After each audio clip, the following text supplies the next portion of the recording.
Bueno, pues como les decía, vamos a dejar a un lado la política que nos inunda por todas partes y vamos a mirar un poco al pasado, eso sí, sin dejar de mirar el presente. Castilla y León puede presumir de tener grandes personajes que son marca indiscutible de esta tierra y que llevan años trabajando por mantener las tradiciones y la cultura popular de nuestra comunidad. Quizá el ejemplo más claro, la gran referencia, es el etnógrafo y músico Joaquín Díaz.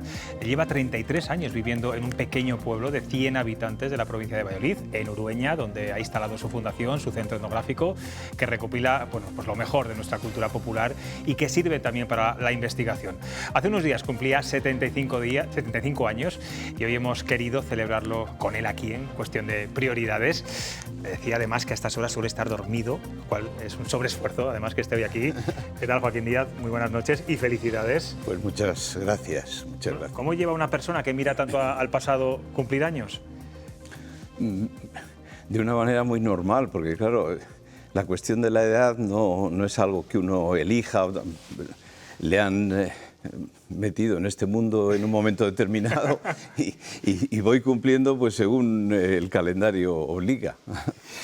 Ureña es un ejemplo perfecto de que la cultura revitaliza a los pueblos, de que puede dinamizar también a muchas zonas rurales desde un punto de vista también económico. Yo no sé si es un caso de éxito, pero ¿se puede extender este modelo al resto a otros pueblos de la comunidad o es complicado? Yo creo que es complicado porque en el caso de Urueña se han dado unas circunstancias que no son fáciles de explicar.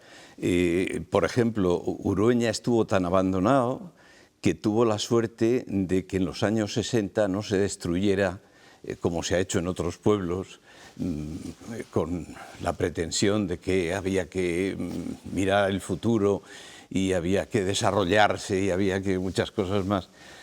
Y en Urueña pues no había dinero, había malas comunicaciones, entonces se quedó el pueblo como era en el siglo XIX.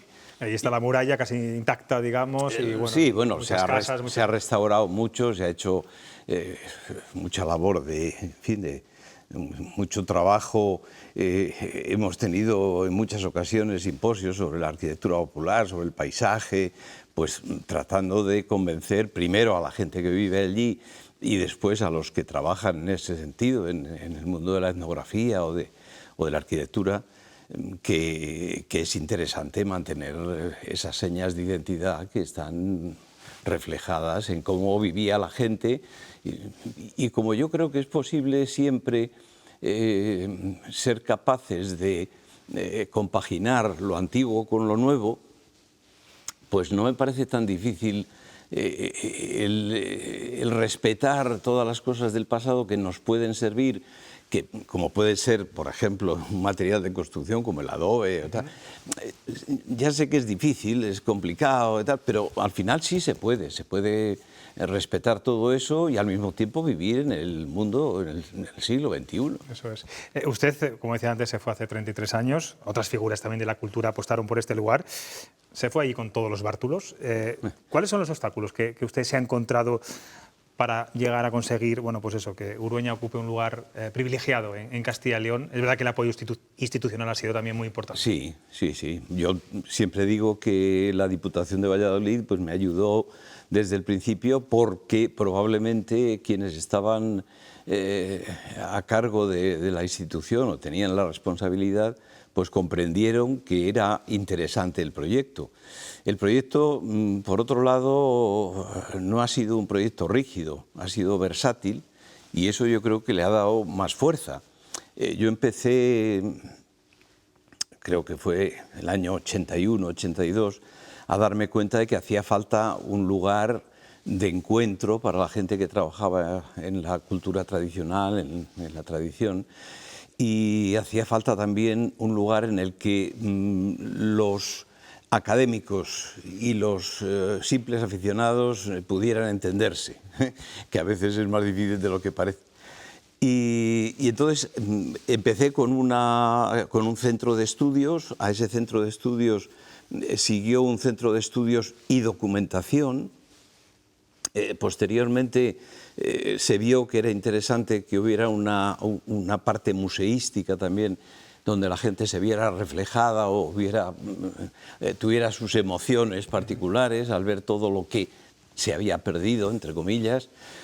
Y finalmente todo eso lo unimos a actividades como conciertos, simposios, etcétera. Poco a poco, en 33 años, pues se ha hecho, yo creo que una labor interesante. De convivencia, ¿no? De muchos factores. Efectivamente. Usted ha recorrido muchos pueblos de Castilla y León, también de España, buscando fondos, bueno, también documentos sonoros, tradiciones, canciones populares. Iba a veces con el magnetofón por la calle y se metía en las cocinas de muchas señoras que estaban a las puertas de su casa, les cantaban. ¿Eso se ha perdido? ¿Esa generación se ha perdido ya? Yo creo que no, todavía no. Hay mucha gente que guarda en su memoria, porque la memoria es algo que, a pesar de que hoy día está tan cuestionada por cuestiones sanitarias, pues es algo que dura hasta el final de la vida, ¿no? Y la memoria no se pierde. Entonces, hasta que una persona no la pierde por alguna razón ajena a su propio organismo, su manera de... pues esa memoria está permanentemente generando recuerdos y, al mismo tiempo, posibilidades de transmisión. Y esa transmisión todavía, hoy día, es posible a los jóvenes, a los que son un poco menos jóvenes, y de eso se deberían encargar la gente mayor. Ahora hablamos de los jóvenes, sí. Pero ¿usted cree que en Castilla y León somos conscientes del rico folclore que tenemos, de esta cultura popular? No, pero a lo mejor si hubiéramos sido conscientes lo hubiéramos destrozado. Casi es mejor, yo siempre lo he dicho, digo, es mejor no meternos en demasiados berenjenales y respetar en la medida en que cada uno de nosotros tenemos una tradición dentro, que nos han transmitido nuestros padres, nuestros abuelos, nuestros vecinos, y esa tradición yo creo que tenemos que estar orgullosos de ella, pero tampoco es necesario, digamos, ponernos a discutir con el vecino de si esta canción es una jota o es un corrido. O sea que yo creo que hay muchas cosas que simplemente con que seamos capaces nosotros de valorarlo, respetarlo y transmitirlo, pues ya está. Claro, dice que es algo que llevamos dentro, casi de forma innata. Sí. Nuestras abuelas cantaban, nuestras madres lo aprendíamos, bueno, casi sin pensar. Ahora mucha gente mayor canta para adentro. Hay gente que ya no lo transmite. Si queremos acercarnos a esa cultura popular, tenemos que hacer casi un sobreesfuerzo, ¿no? Esa cadena de transmisión se está deteriorando de alguna forma. Hombre, ha perdido muchos eslabones. Pero yo recuerdo que en la época en la que me dediqué precisamente a recorrer los pueblos, pues era casi más difícil que la actual, porque en ese momento mucha de esa gente mayor ya no tenía interlocutores. Y precisamente cuando salí, lo he comentado 1000 veces, cuando salía de grabar a un señor, una señora mayor, los hijos, cuando me despedían, decían, bueno, muy bien, tal, ha pasado un buen rato mi padre o mi madre. Pero yo no le he oído esto en mi vida. Evidentemente había una rotura. Desinterés, ¿no? Sí, había un desinterés que ahora mismo yo creo que ya no existe. Es decir, ahora sí que hay por lo menos una preocupación porque cada uno de nosotros tenga ese patrimonio listo para usar, pulido y, en la medida en que podamos, pues aumentado con el esfuerzo de otros que a lo mejor nos vienen a aportar. O sea, que sí que percibe ahora que los jóvenes muestran más interés por recuperar tradiciones de los pueblos, por la cultura popular. Evidentemente, evidentemente. Yo, en la época en la que empecé todo esto de la música cantando, en esa época tenía que convencer a mis compañeros de universidad o la gente para la que cantaba en un colegio mayor, de qué era eso. Es decir, ¿quién es este señor que se sienta ahí con una guitarra y nos quiere cantar esas cosas tan raras y tan antiguas y tan poco productivas, ¿no? Claro, porque usted fue cantautor, canción protesta de aquella época. Sí, bueno, protestábamos de casi todo, porque no era una época precisamente para estar feliz con el desarrollo de la cultura. Había muchas carencias, y sobre todo había una necesidad de dar un paso adelante y en este caso no mirar atrás, sino más bien mirar hacia un futuro, y ese futuro lo queríamos hacer entre todos los que estábamos metidos en esa historia, que era casi toda la sociedad, pero a nosotros, a los cantautores, se nos llamaba así, pues era competencia nuestra transmitir esa ilusión. Tampoco estamos viviendo en estos momentos, digamos, sobre todo la juventud, bueno, pues un momento muy boyante. Yo no sé si usted sigue los estilos musicales actuales, pero esos mensajes reivindicativos, políticos, sociales, ¿los ve ahora en las letras? Los veo en la intención, pero muchas veces no entiendo la letra. O sea, lo veo en la intención porque sí que veo que hay jóvenes que, como es su obligación, están protestando de las cosas que ven mal. Y eso yo creo que es muy positivo. Pero muchas veces ese sentido poético que tenían las letras de los cantautores, pues probablemente se ha diluido en otros esfuerzos. Bueno, y en otros géneros, ¿no? Hay algo que seguramente mucha gente no sepa. Usted tuvo una relación muy especial con la cantante Cecilia. Usted la introdujo en el mundo de la música. La cantante Cecilia murió en un accidente de tráfico en 1978 en un pueblo de Zamora, no muy lejos de Uruguay. No, sí, efectivamente. Precisamente. Yo no sé si usted le marcó, Cecilia, incluso esa trágica muerte. Bueno, hombre, lógicamente de una persona con la que has tratado tanto y a la que has tenido mucho afecto, pues lógicamente su fallecimiento te duele muchísimo, ¿no? Yo lo que hice fue, en el caso de Cecilia, igual que en otros casos de gente que ha venido a pedirme si le podía ayudar en algo, pues ayudarle. Usted, yo no sé si también se considera... sé que algunos folcloristas así lo consideran, el padre de los folcloristas de Castilla y León, porque son muchos los que le piden que guarden su documentación, que sí, lo donan, que bueno, lo depositen allí en el centro etnográfico. Imagino que eso también le reconforta, ¿no? Sí. O sea, yo no acepto lo de padre porque no he sido padre nunca, ¿verdad? Y a veces es malo porque hay una especie de obsesión freudiana por matar al padre y todo eso, y no me apetece que me maten, por lo menos tengo que vivir algún año más. Pero sí que es evidente que la gente que cree en nosotros, en el trabajo que estamos haciendo, y deposita sus materiales en la fundación, pues sabe que los cuidamos bien y que tratamos de difundirlo lo mejor posible. Porque usted se va muy pronto a la cama, me decía antes, a las 9:30 cuando empieza este programa. Sí. Se levanta a las 5 de la mañana. A las 5, sí. Su cabeza sigue pensando un montón, trabajando un montón. Cuéntenos qué es lo que está haciendo últimamente. Bueno, yo tengo un trabajo, digamos, anual que es cumplir con la Fundación con 2 simposios y una exposición. Eso lo programo desde el principio del año y luego pues depende de dónde se haga la exposición o de qué materia traten los simposios, pues tengo que trabajar más o menos. En este momento estoy tratando de reorganizar todo lo que hemos recogido durante todos estos años, que es demasiado. Entonces, el problema que podemos tener es ofrecer en la página web, que por cierto es muy visitada por 1,5 millones de personas al año, pues tratamos de ofrecer lo más posible para evitar que los que no necesitan venir a Urueña, pues no vengan y utilicen esa página web para conocer todas las cosas que hacemos.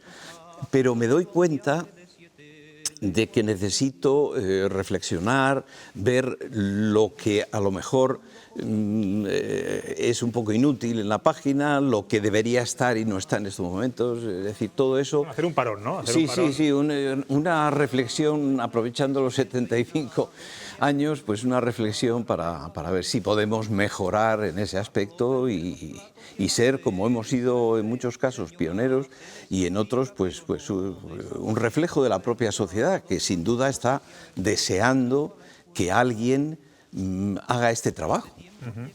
Estamos escuchando de fondo, no sé si lo escucha, los telespectadores sí, su música y su voz también. Vamos a ver qué le preguntan nuestros tertulianos de hoy. Ángel Cuaresma. Yo pensé que le ibas a invitar a que cantara en directo, pero bueno, vamos a meternos le puedes invitar tú, Ángel. No, yo, Dios me libre, porque, en fin.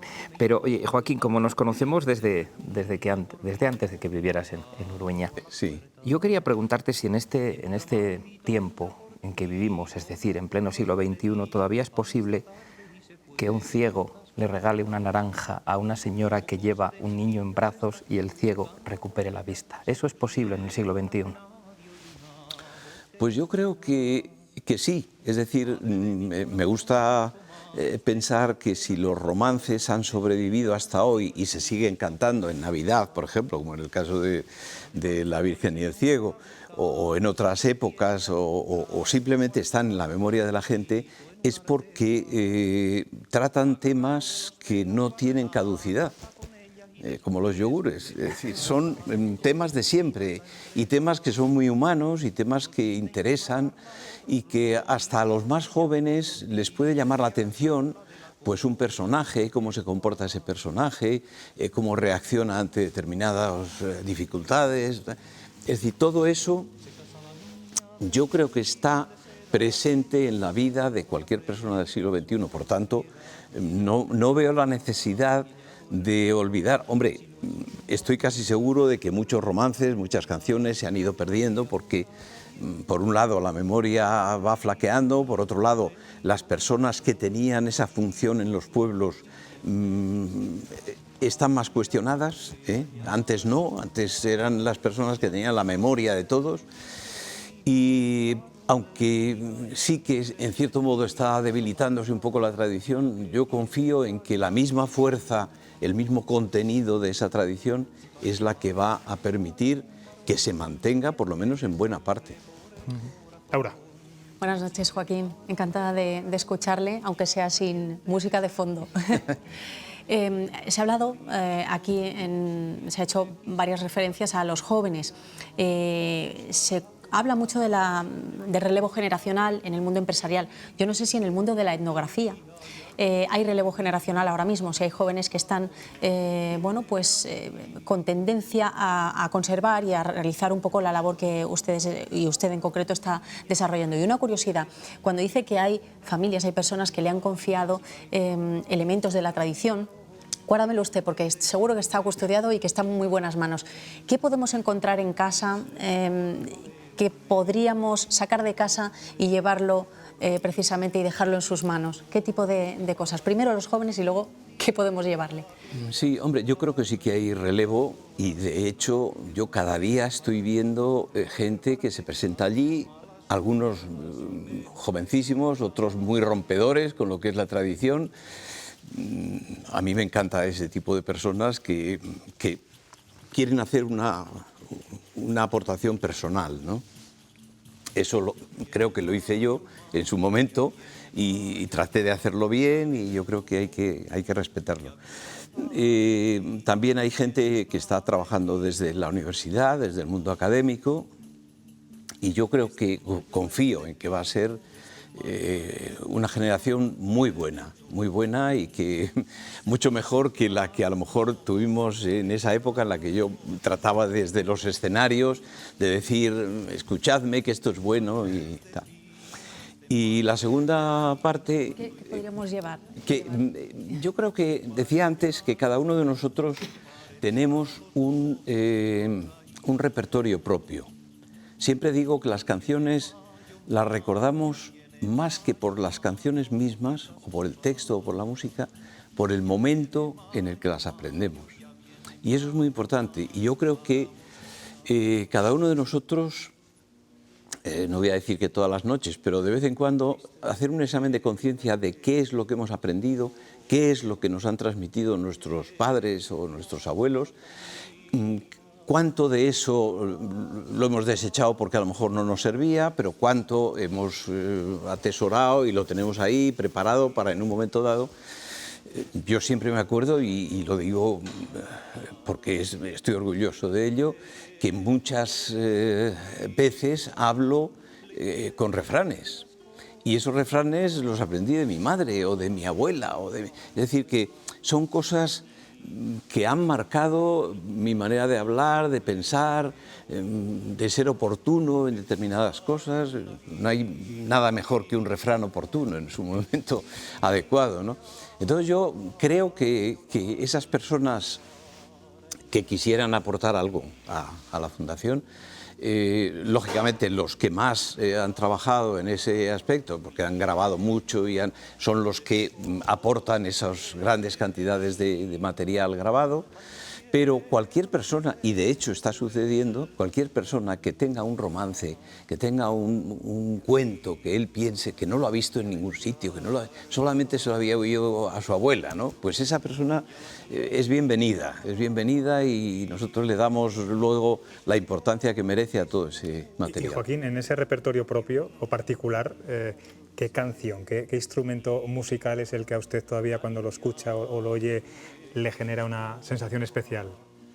Hombre, yo he sido, como todos los cantautores de mi generación, he sido guitarrero, es decir, que yo he aprendido la guitarra, pero todavía hay gente que cuando ve los instrumentos del museo dice, ¿y toca usted todos los instrumentos? Pues no, evidentemente, y además muchos de los que toco los toco mal. Sí que es cierto que hay instrumentos que incluso me han provocado esa sensación de que hemos hecho algo interesante, ¿no? Como la zanfona. Yo cuando empecé con la zanfona, pues lo hice gracias precisamente a un médico de aquí, don Luis de Castro, muy conocido, que de vez en cuando, venía un señor de Monforte de Lemos, que era muy amigo suyo, que por cierto dejaba el coche fuera de Valladolid porque no le gustaba el tráfico y tal, entonces dejaba el coche y había que ir a buscarle allí, ¿no? Y ese señor fue el que me vendió la zanfona primera. Yo hice lo que pude con la zanfona, pero en este momento tengo un sobrino Se lo iba a decir ahora que, mismo, es, que es de otro planeta, es decir, es como Nadal pero con la zanfona. Y yo estoy orgullosísimo de que no solamente por ser sobrino mío, sino porque es un gran músico, haya sido capaz de sacar todas esas cosas que estaban ahí ocultas. Bueno, hay relevo, Laura, hay relevo. Sí, sí. Manuel. Simplemente, señor Díaz, desde luego, yo no sé qué me asombra más, qué me sorprende más de usted, si su labor intelectual o que lleva usted trabajando desde los 63 años hasta ahora. Tremendo. Simplemente una pregunta, yo que soy un poco de la generación suya, universitaria, posuniversitaria, yo, aparte de su labor, lógicamente, de investigación que irá destinada a las universidades, a determinados sectores muy concretos de las universidades, yo en mi época aquella me acuerdo que yo escuchaba sus canciones, su literatura de Corder, etcétera, etcétera, y yo lo escuchaba no solo como ahora en Radio Clásica, que emite música buena, o Radio 3, sino en radios populares, en muchas emisoras de radios normales. Y sin embargo, ahora me da la impresión de que no se escuchan a ese tipo de radios. Se ha perdido ese tipo de escuchantes, ese tipo de gente. Sí, pero no por culpa del repertorio, sino que han variado mucho las ofertas musicales, ¿no? Es verdad que yo alguna vez me lo han dicho y lo he pensado y es cierto. Cuando yo salía cantando para los niños en la televisión española, que era una solo, pues me veían 7 millones de niños merendando con los abuelos y con eso ahora casi es imposible. O sea, uno tiene un récord si a lo mejor le ven 500.000 personas cuando sale en televisión, ¿no? O sea que ha cambiado todo, ha cambiado todo. Y yo creo que probablemente tiene que volver esa radio especializada, que ya está empezando a funcionar, ¿no? Entonces, como uno puede elegir lo que quiere hoy día, hay que ir a ese camino, ¿no? En el que uno pueda elegir las cosas y desechar las que no le interesen. Señor Díaz, ¿usted personifica la transición entre la canción protesta y el folk? Bueno, yo desde el principio, aunque era, digamos, estaba entre esos cantantes de protesta, porque ya digo que protestábamos de todo, protestábamos, por ejemplo, de por qué solamente los cantantes cobrábamos el 3% cuando hacíamos casi todo, y se lo llevaba todo la casa de discos, tal, como dice Paco Ibáñez, nos engañaban, ¿no? Bueno, siguen engañándonos, pero vamos, ahora ya nos da lo mismo. Pues es probable que a partir del momento en el que empiezan a llamarme padre del folk y todo eso, ya me colocan en ese apartado, ¿no? de lo folk. Y por otro lado, el tener amigos en América que hacían lo mismo, pues me llevó a ese camino. Una última pregunta. ¿Un etnógrafo es un nostálgico del pasado? No, No. un etnógrafo tiene que ser un notario del presente que mira al porvenir. Lógicamente se apoya en el pasado, pero tiene que ser una persona muy consciente y levantar acta notarial de todo lo que está pasando. Pues Joaquín Díaz, queremos celebrar hoy aquí su cumpleaños. No hemos traído la tarta, Bueno. el regalo nos lo ha hecho usted a nosotros Bueno. y a los telespectadores. Gracias. Gracias de verdad por estar en Cuestión de Prioridades y que descanse esta noche. Hoy va a dormir un poco regular. Mañana a las 6 de la mañana, ¿no? O 7. Me levantaré un poco más tarde. Muchas gracias, de verdad. Gracias.